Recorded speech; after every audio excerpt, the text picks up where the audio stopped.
الحمد لله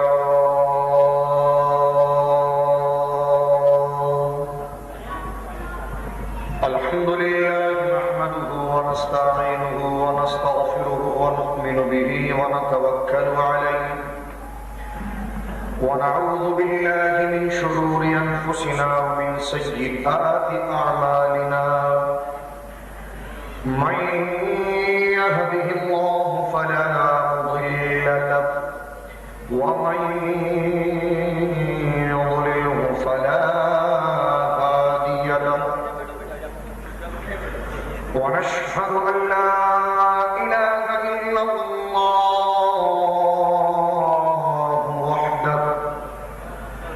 وحده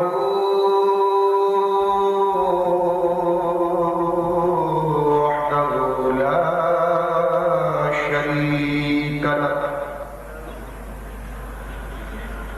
لا ند له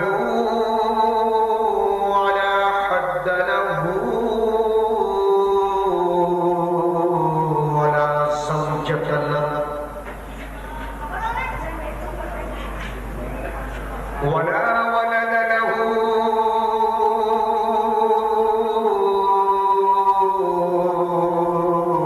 ولا والد له ولا مثل له ولا مثال له صمدي أحدي أزلي أبدي سرمدي لا زوال له ونشهد أن سيدنا وسندنا وأولانا وملجأنا ورؤوفنا ورحيمنا وكريمنا وشفيعنا وغوثنا ومعيننا وأولانا وملجأنا محمد صلى الله عليه وسلم عبده ورسوله أما بعد فأعوذ بالله من الشيطان الرجيم بسم الله الرحمن الرحيم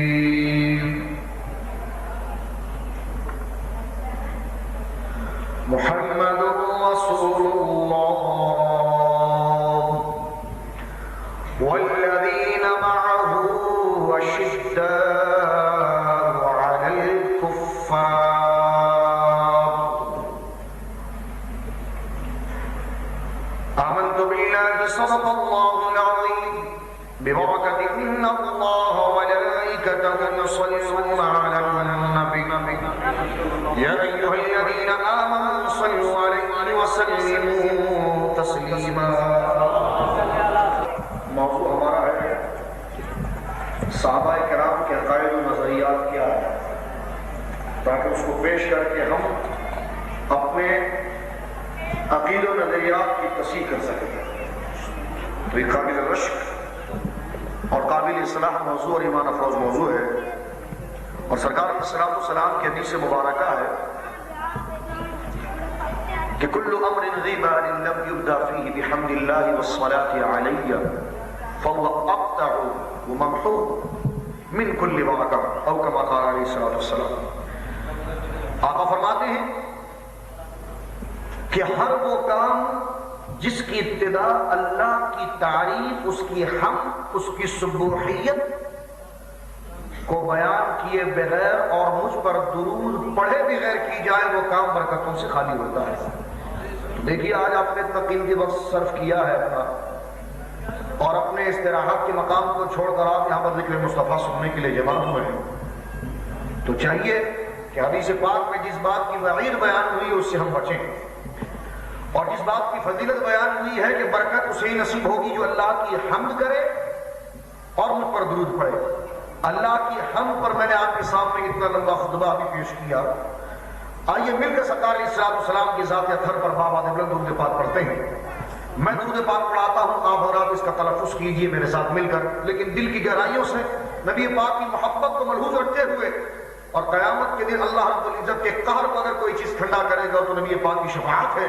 تو سرکار علیہ السلام کی شفاعت مبارکہ کو ملحوظ رکھتے ہوئے، اور کل حضور علیہ السلام کے علاوہ کوئی ذات کام نہیں آئیں گے اللہ کی بارگاہ میں، تو لہذا اس احسان عظیم کو ملحوظ رکھتے ہوئے دل کی گہرائیوں سے نبی پاک شافع محشر کا تصور کرتے ہوئے میں آپ کو تلفظ کراتا ہوں. آپ تلفظ کیجئے الصلاۃ والسلام علیک یا رسول اللہ، الصلاۃ والسلام علیک یا حبیب اللہ.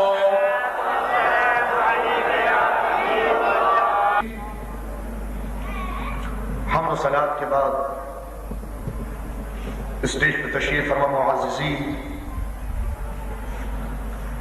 اور میرے غیور مسلمان بھائیوں، رفیقان ملت، تمام تعریف اور تمام تر محاسن و محامد صرف اور صرف اللہ وحدہ لا شریک کے لیے ہے.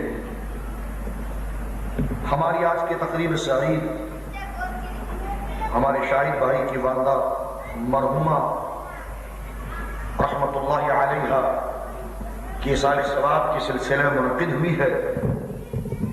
تو سب سے پہلے تو دعا فرمائے اللہ ان کی مغفرت فرمائے، اور ذکر مصطفیٰ جو کیا جا رہا ہے اور جو ہو رہا ہے اور جو ہو چکا ہے اس کی برکت سے ان کی قبر کو سرکار کے نور منور سے منور فرمائے اور ان کی قبر کو حد نگاہ کو کشادہ فرمائے.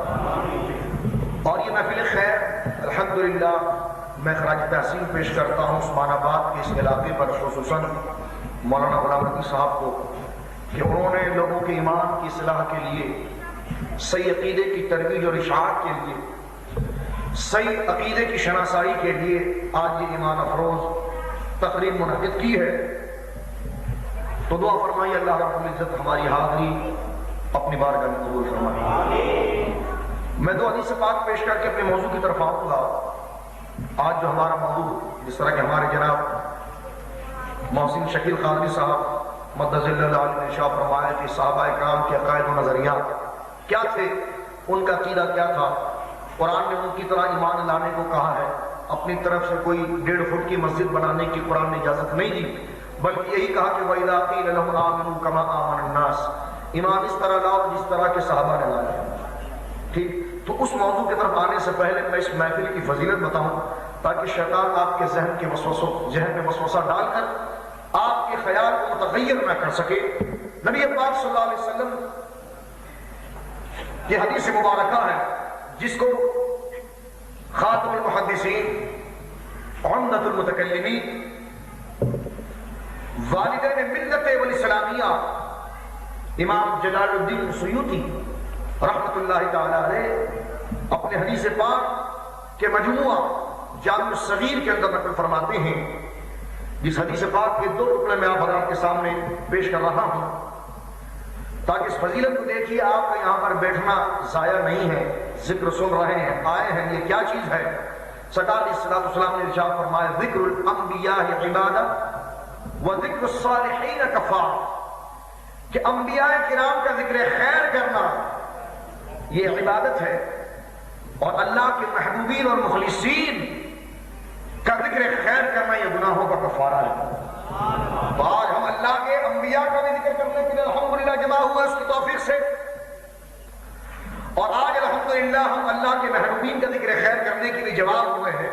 تو الحمدللہ اللہ اخلاص قادر، اللہ اخلاص پیدا کرنے پر قادر ہے. تو الحمدللہ ہماری یہ نشست بیعت و گناہوں کا کفارہ بھی بن رہی ہے اور عبادت کا ذریعہ بھی بن رہی ہے. اور لہذا آپ دل کو مطمئن کر لیجیے کہ آپ کا یہاں پر بیٹھنا یہ گناہوں کو دھونے سے مترادف ہے. آپ کا یہاں پر بیٹھنا ہر ساعت عبادت ہے، اور دین کی جو آگاہی ہوگی اس سے آپ اپنی قبر کو بھی سنوار سکتے ہیں، آخرت کو بھی سنوار سکتے ہیں. اللہ مجھے حق کہنے کی اور آپ تمام کو حق سن کر اس پر عمل کرنے کی توفیق عطا فرمائے. حضرات محترم، قرآن نے تو یہ فیصلہ کر دیا ہے، اور ایمان بہت مومن کے لیے سب سے بڑا ذریعہ ایمان ہے، کہ جس کے اندر ایمان نہ ہو وہ لاکھ دفعہ لا الہ الا اللہ لا الہ الا اللہ کی تسبیح پھیرتا رہے، اس کا خدا کو ایک کہنا کام نہیں دے گا۔ ایمان کیا ہے اس کو غور سے سن لیجیے۔ نبی پاک صلی اللہ تعالی علیہ وسلم، بالکل آپ کی عقل کے مطابق میں آسان سے تعریف کر رہا ہوں اس کی، نبی پاک صلی اللہ تعالی علیہ وسلم اللہ کی طرف سے جو چیز لے کر آئے ہیں اس کا زبان سے اقرار کرنا، دل سے تصدیق کرنا، یہ ہے ایمان، جس کو آپ پڑھتے ہیں آمنت باللہ و ملائکتہ و کتبہ و رسلہ والیوم الآخر وقدر خیر وشرہ من اللہ تعالی والبعث بعد الموت، کہ میں ایمان لاتا ہوں اللہ کی وحدانیت پر، رسول کی رسالت پر، فرشتوں کے وجود پر، اس کے متقدمین اور گویا اس کے گزشتہ نازل ہوئی کتابوں پر، اور جو قرآن مجید سرکار پر نازل ہوا ان کتابوں پر، میں تمام صحیفوں پر ایمان لاتا ہوں، میں خیر کا خالق رب ہے، شر کا خالق رب ہے، اس پر ایمان لاتا ہوں، کل قیامت، کل مرنے کے بعد قیامت کو اٹھایا جائے گا، میں اس پر ایمان لاتا ہوں۔ تو گویا یہ ساری چیزیں جو سرکار علیہ السلام رب کی طرف سے غیب کے پیغام کو لے کر آئے ہیں، ان غیب کی باتوں پر ایمان، مرنے سے پہلے ہم اپنی قبر کو انتظار کرنے کی کوششیں کر سکتے ہیں، کاوش کر سکتے ہیں۔ آج یہاں کے عثمان آباد کے غیور مسلمانوں نے ہمیں ایک سنہرا موقع دیا ہے کہ ہم مرنے سے پہلے اللہ کی بارگاہ میں سرخرو ہو جائیں، ایسے عقیدے اپنا سکتے ہیں، ایسے عمل کر سکتے ہیں۔ آئیے میں وہ عمل آپ کے سامنے پیش کرتا ہوں، وہ نظریات پیش کرتا ہوں جس کی تفصیل آپ نے سماعت فرما لی کہ کن چیزوں کا ماننا ایمان ہے اور کن چیزوں کا ایمان نہ ماننا کفر ہے۔ غور سے سماعت فرمائیے۔ اب آئیے، یہ ایمان آ جائے تو ہوتا کیا ہے، کہ کوئی بہت بڑی چیز ہے ایمان؟ تو آئیے ہم بخاری شریف سے حدیث پاک، سرکار علیہ السلام کی حدیث پاک، کیونکہ کسی مفسر کا قول یہاں پر نہیں رہتا، ایمانیات سے تعلق ہے، اس ذات کا قول لیتے ہیں جس کی زبان پر خدا بولتا ہے۔ وَمَا يَنْطِقُ عَنِ الْهَوَىٰ إِنْ هُوَ إِلَّا وَحْيٌ يُوحَىٰ، اللہ فرماتا ہے میرا حبیب اپنے ہوائے نفس سے کچھ نہیں کہتا، اپنے جذبات سے کچھ نہیں کہتا، بلکہ میں جو اس کے قلب اقدس پر القاء کرتا ہوں اسی کا وہ ترجمہ کرتا ہے، اسی کی وہ ترجمانی کرتا ہے۔ تو لہذا آئیے اس نبی پاک کے قول سے، کیونکہ یہ ضمنیات سے تعلق نہیں رکھتا، یہ قطعی مسائل ہیں، یہ اعتقاد کی بنیادی مسائل ہیں، تو آئیے اسی ذات سے پوچھتے ہیں، اسی ذات سے ایمان کی ترجمانی کی طرف نشاندگی اور شناسائی حاصل کرتے ہیں کہ جس کے قول میں تحریف نہیں ہو سکتی، جس کے قول میں تغیر اور تبدل نہیں ہو سکتا۔ ہم اس بات کو تسلیم کر سکتے ہیں کہ زمین آسمان پر چلی جائے، آسمان زمین پر آ جائے، اس دنیا کا نظام درم برم ہو سکتا ہے، نبی کا قول غلط نہیں ہو سکتا، نبی کا قول غلط نہیں ہو سکتا۔ تو آئیے اس اہم مسئلے کی وضاحت اسی ذات سے پوچھتے ہیں جس کی زبان پر خدا بولتا ہے۔ اس مسئلے کی تفسیر کے لیے میں ایک بات آپ کے جذبات کو مزید ابھارنے کے لیے، ظاہر سی بات نبی پاک کی تعریف سن کر جب جذبات ٹوٹتے ہیں تو یہی ایمان ہے۔ نبی پاک کو کی تعریف سن کر جس کے چہرے پر بشاشی تعریف ہو جاتی ہے، یہی ایمان ہے۔ جس کے چہرے مکروہ اور پھٹکارنے سے ہو جاتے ہیں، وہ اپنے ایمان کی اصلاح کی کوشش کریں، کیونکہ جب نبی کے نام سے چہرہ مرجھا جائے تو مندر میں گھنٹے بجانے سے خوشیاں پیدا ہوگی؟ آپ بتائیے، اگر نبی کے نام سے دل گویا کے مضطرب ہو جائے، نبی کے نام سننے سے طبیعت میں خلجان اور پریشانی پیدا ہو جائے، تو پہلے چاہیے کہ اپنے ایمان کا علاج کیا جائے۔ اس لیے فاضل بریلوی نے بڑی پیاری بات فرمائی ہے کہ شرک سمجھے جس میں تعظیم حبیب، اس برے مذہب پر لعنت کیجیے۔ نبی کی تعظیم ایمان کی جان ہے۔ تو آئیے اس ذات سے اس قطعی مسئلے کی وضاحت چاہتے ہیں کہ جس کی زبان پر خدا بولتا ہے، جس کی زبان سے جو نکل جائے وہ حق ہوتا ہے۔ ابو داؤد شریف کی حدیث پیش کرتا ہوں سرکار علیہ السلام کی ترجمانی پر تاکہ منکرین حدیث کا اطلاع خما ہو۔ سرکار کے صحابی حضرت عمرو نبی پاک صلی اللہ علیہ وسلم کی ہر بات کی تحریر فرماتے ہیں۔ قریش نے کہا کہ تم محمد صلی اللہ علیہ وسلم کی ہر بات مت لکھا کرو، اس لیے کہ یہ تو ہے بشر، کبھی جلال کے عالم میں ہوتے ہیں، کبھی جمال کے عالم میں ہوتے ہیں، تو تم ان کی بات لکھنے سے پہلے پوچھ لیا کرو کہ کیا میں یہ بات لکھ سکتا ہوں۔ وہ بیٹھتے ہیں تم لکھ دیتے ہو کہ سرکار اس طرح بیٹھتے ہیں، وہ چلتے ہیں تم لکھ دیتے ہو اس طرح چلتے ہیں، وہ جو کہتے ہیں تم لکھ دیتے ہو۔ تو بھائی پہلے پوچھ لیا کرو کہ لکھوں کہ نہیں لکھوں، کیوں وہ بشر ہیں، کبھی جلال میں ہوتے ہیں کبھی جمال میں ہوتے ہیں۔ انہیں یہ بات ان کے دل پر لگی اور انہیں بڑا دکھ ہوا۔ سرکار کی بارگاہ میں پہنچے، ان کے چہرے پر اضطرابی کیفیت کو دیکھ کر میرے غیبدار نبی نے ارشاد فرمایا کہ عمرو بات کیا ہے، کیوں پریشان ہو، وجہ تسمیہ کیا ہے، اغراض مقاصد کیا ہے؟ عرض کی حضور کہ مجھے لوگوں نے یہ کہا میری یہ عادت ہے کہ میں آپ کے افعال مقدسہ، آپ کے اقوال مبارکہ، آپ کی جمع جہتوں کو میں نقل کر دیتا ہوں، آپ کی تمام باتوں کو میں لکھ لیتا ہوں تاکہ آنے والی امت کے لیے گویا کہ کام آ جائے۔ حضور مجھے لوگوں نے کہا کہ میں آپ کی ہر بات میں ہی لکھا کروں، اس لیے کہ آپ کبھی جمال میں ہوتے ہیں، کبھی جلال میں ہوتے ہیں، آپ بشر ہیں، میں آپ کی بات پوچھوں کہ اس کو لکھوں کہ نہیں لکھوں۔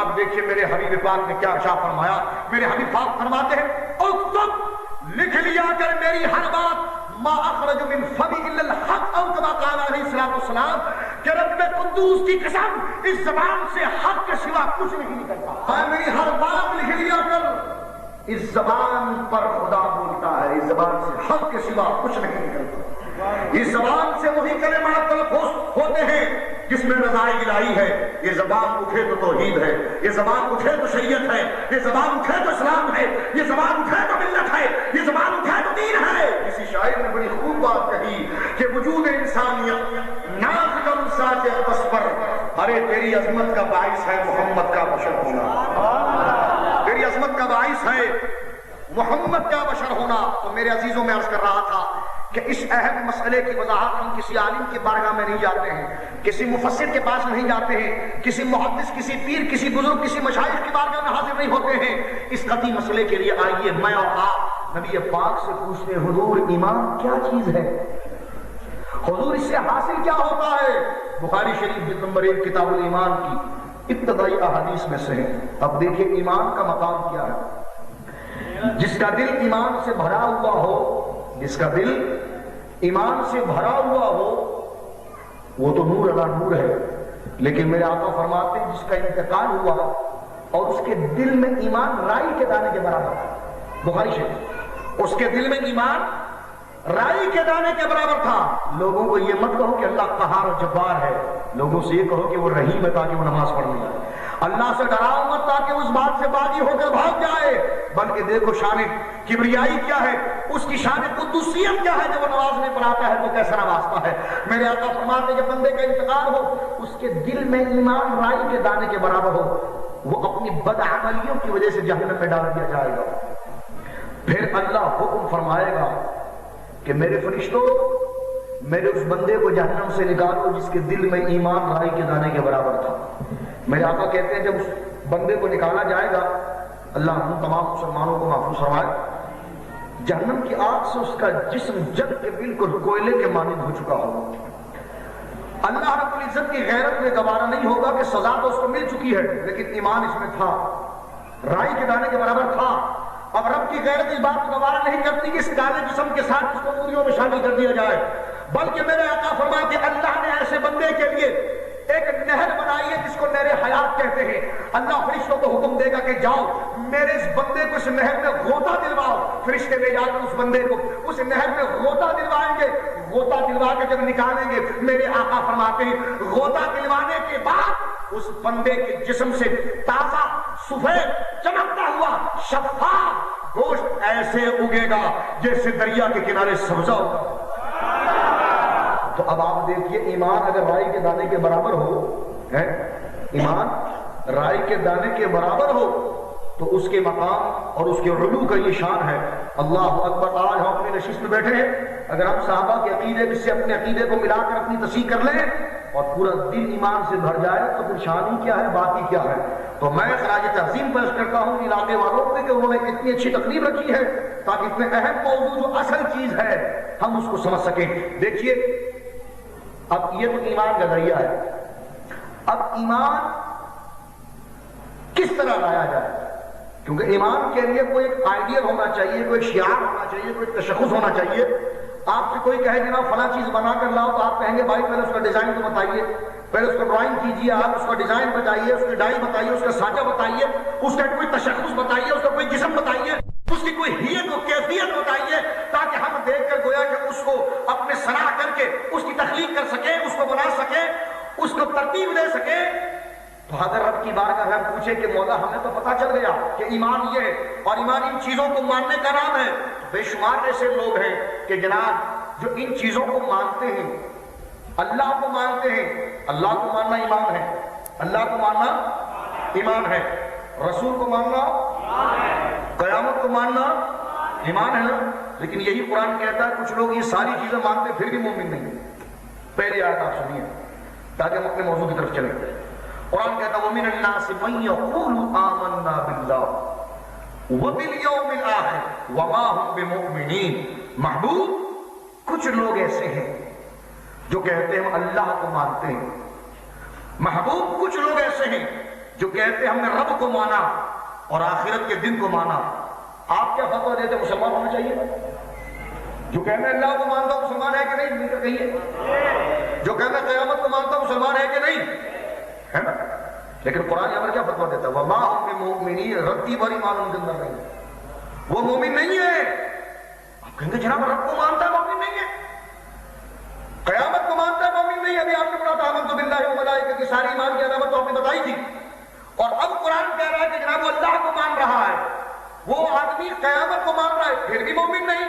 آپ نے شاید شاہ صاحب وہ رسول کو نہیں مان رہا نا، اس لیے شاید وہ مومن نہیں ہے۔ لیکن سورہ منافقون اگر آپ اٹھا کر دیکھیں تو اس میں آپ کو ملے گا اذا جاءک المنافقون قالوا نشهد انک لرسول اللہ، کہ محبوب تیری بارگاہ میں منافق آتے ہیں اور کہتے ہیں کہ آپ بے شک اللہ کے رسول ہیں۔ اللہ فرماتا محبوب یہ تجھے رسول کہیں تب بھی مومن نہیں ہے، یہ مجھے خدا کرے تب بھی مومن نہیں ہے، یہ مجھے میرے آخرت کے دن پر ایمان لائیں تب بھی مومن نہیں ہے۔ مولا وجہ کیا ہے کہ رب کو مانتے ہیں، تیری وحدانیت کا پرچم بلند کرتے ہیں، تیرے رسول کو انک لرسول، لام تاکید اور تاکید در تاکید سے کہتے ہیں کہ ہم بے شک ضرور ضرور کہتے ہیں کہ آپ اللہ کے رسول ہیں۔ مولا تیرے رسول کو رسول کہہ رہے ہیں، تجھے رب کہہ رہے ہیں، آخرت پر ایمان لا رہے ہیں، پھر بھی تو کہتا ہے کہ یہ مومن نہیں۔ تو اللہ نے فرمایا کہ یہ ایمان کی علامتیں تو ہے لیکن ڈھانچہ کیسا ہو جیسے صحابہ نے مانا، جیسے صحابہ نے مانا۔ صحابی بھی اللہ کو ایک کہتے ہیں، صحابہ بھی اللہ کو ایک کہتے ہیں، منافق بھی اللہ کو ایک کہتا ہے۔ صحابہ بھی رسول کے لیے سارا پر ایمان لا رہے ہیں، ٹھیک ہے، منافق بھی بولو بولو منافق بھی لا رہا ہے۔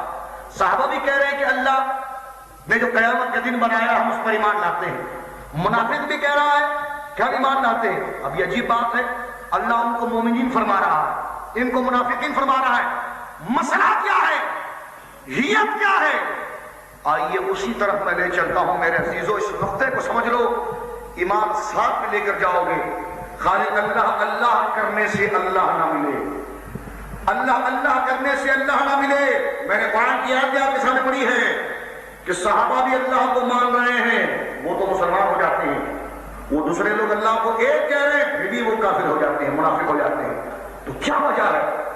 آئیے میں اس کی وجہ تسمیہ آپ کو بتاتے ہوئے آپ کی توجہ کو میں ہجرت کے واقعے کی طرف لے جاتا ہوں کہ جس وقت میرے آقا نے ہجرت فرمائی اور ہجرت فرمانے کے بعد جب میرے آقا مدینہ منورہ کے اندر پہنچے، مدینہ میرے آقا کے آنے سے پہلے یثرب کے نام سے مشہور تھا، بنجر، بیماریوں کا گھر، اجڑا ہوا علاقہ، پریشانیوں کا منگ۔ میرے آقا نے قدم رنجا فرما کر اس کو مدینہ المنورہ بنا دیا۔ میرے آقا جب وہاں پر آئے تو وہاں پر پہلے سے بہت سے لوگ مسلمان ہو چکے تھے کہ جو مکہ میں آ کر سرکار سے مل چکے تھے، وہ مسلمان ہو چکے تھے۔ مکہ میں وہ مسلمان ہو کر مدینے چلے گئے۔ مدینہ منورہ کے اندر دو بہت بڑے مشہور طاقتور قبیلے تھے، ایک کا نام اوس، ایک کا نام خزرج۔ ایمان کا مسئلہ ذرا غور سے سنیے گا، بات میں ایک لفظ بھی نہیں کر سکتا تھا لیکن میں گھما کر اس لیے رہا ہوں تاکہ چاروں زاویے سے آپ سمجھ لیں کہ مطلب کیا ہے۔ میں ایک لفظ منافقوں پر کہہ سکتا تھا لیکن بتانا چاہتا ہوں کہ وہ اللہ کو کہہ رہا ہے ایک، پھر بھی مومن نہیں، وہ کیوں؟ اس تاریخ کو سیاق و سباق آپ ذرا سمجھیے۔ دو قبیلے مدینہ منورہ کے اندر بہت مشہور تھے، اوس و خزرج۔ یہ دونوں آپس میں سالوں سے لڑ رہے تھے، لڑ کے دونوں کمزور ہو گئے، لیکن اپنی غیرت، اپنی انا، اپنے ناک کے مسئلے کی وجہ سے ایک دوسرے سے صلح نہیں کر رہے تھے۔ ان کے دل میں صلح کی ہوس کی چٹکی بھری اور انہوں نے کہا کوئی تیسرا آدمی کھڑا ہو جائے ہم دونوں میں صلح کروا دیں۔ اس وقت ایک شخص تھا، لمبا قد، سفید داڑھی، زبردست قسم کا اس کا جسم، بولنے میں اتنا تیز تھا بقول آج کل کے انداز میں کہ اچھے کو جیب میں اتار دے۔ یعنی اتنا تیز تھا.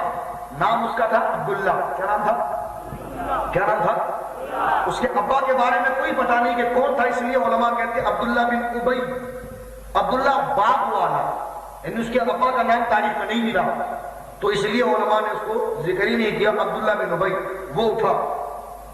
ابھی میرے آقا مدینے پہنچے نہیں ہیں، ابھی آقا مکے میں ہیں، کیونکہ بڑی ملائم اور شیریں زبان تھی.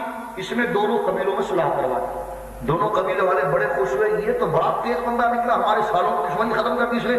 کیوں ایسا نہ ہو کہ یہ سب کا گورنر اس کو بنا دیا جائے.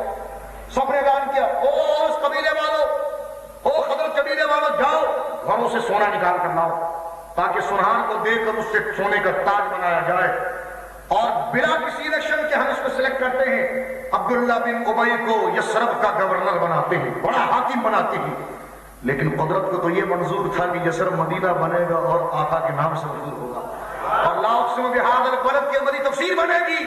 اب دیکھیے یہاں پر اس کو گورنر بنانے کی کوشش کی جا رہی ہے. اوس قبیلے کے وہ لوگ اس کو گورنر بنا